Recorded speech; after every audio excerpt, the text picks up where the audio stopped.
A fault confessed qalad la qirtay is half redressed waa bad la saxay. Maxmaayadar waa mahmah qadiimi ah waxaa loo isticmaalaa markii qaladkaaga aad qirto inay la mid tahay in kala bar aad saxday. We're all human beings. Dhammaanteena waxaanu nahay bini'aadan. It is quite natural for us to commit mistakes. Waa wax dabiici ah inaanu qalad sameyno. All of us must have committed some fault or other in our life. dhammaanteenu qalada qaar wuu naga dhacaa oo nolosheena ah. There is nobody who has not committed any mistake.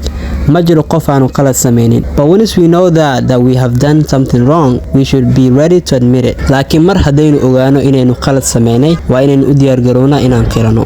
Admitting or confessing a fault means that we are prepared to correct it. Sheegashada ama qiraalka qaladka waxay ka dhigan tahay inaan diyaar u nahay inaynu saxno. If we don't care to admit a fault, it only means that we are not prepared or willing to correct it. Haddii aynu daneynin inaan qirano qaladka, waxay kaliya ka dhigan tahay inaanu diyaar u ahayn aanan rabin inaynu saxno. Willingness to self-correction is made easier by admitting a fault. If we admitted a fault, we have come a long way in correcting it. Rabitaanka isixtaanka ayaa lagu fududeeyay iyadoo la qirto qaladka. Haddii aan qirano qaladka, waxaan u soo marnay waddo dheer si aan u saxno. Without admitting a fault, it's impossible to correct it. Haddii aanu qalad la qirin, suuragal ma aha in la saxo.